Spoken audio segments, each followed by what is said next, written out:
સુરત તરફથી મહત્વના સમાચારની તો સુરતમાં જે મેચનું આયોજન કરવામાં આવ્યું છે ડિસ્ટ્રિક્ટ ક્રિકેટ એસોસિએશનની ચૂંટણીમાં કોન્ટ્રાક્ટર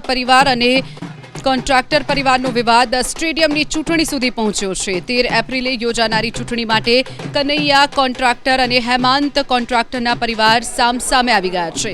સ્ટેડિયમ પેનલ તરફથી કનૈયાભાઈની ફેમિલી ચૂંટણી લડી રહી છે, જ્યારે પરિવર્તન પેનલ તરફથી હેમંતભાઈની દીકરીઓ ઈશા અને અક્ષરા મેદાને છે। ચૂંટણી માટે ફોર્મ ભરવાનો કાલે અંતિમ દિવસ। ગત વર્ષે સ્ટેડિયમ પેનલના 19 જ્યારે પરિવર્તનના 2 સભ્યો ચૂંટાયા હતા।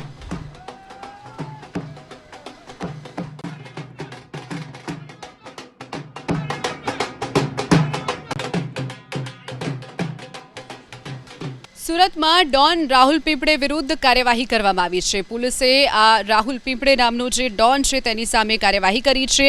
ઉધનામાં રાહુલ અપાર્ટમેન્ટ નામથી ગેંગ ચલાવનાર રાહુલ પીપળેના ગેરકાયદે બાંધકામો પર પ્રશાસને બુલડોઝર ફેરવી દીધું છે। સરકારી આવાસ નજીક બનાવેલ આરોપી રાહુલે જે 3 ગેરકાયદે મકાનો બનાવ્યા હતા તેને પર પ્રશાસને જમીનદોસ્ત કરી દીધા છે।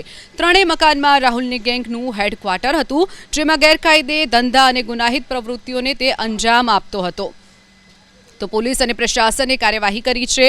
ડોન રાહુલની પત્ની કાજલ રોષે ભરાઈ હતી। પોલીસ પર હેરાન કરવાનો પણ તેણે આરોપ લગાવ્યો છે। તો સામાન બહાર ફેંકી દેવાના પણ તેણે આરોપો લગાવ્યા। 15 વર્ષથી રાહુલ પીપળે રાહુલ અપાર્ટમેન્ટ નામની ગેંગ ચલાવતો હોવાનો પણ ખુલાસો થયો છે।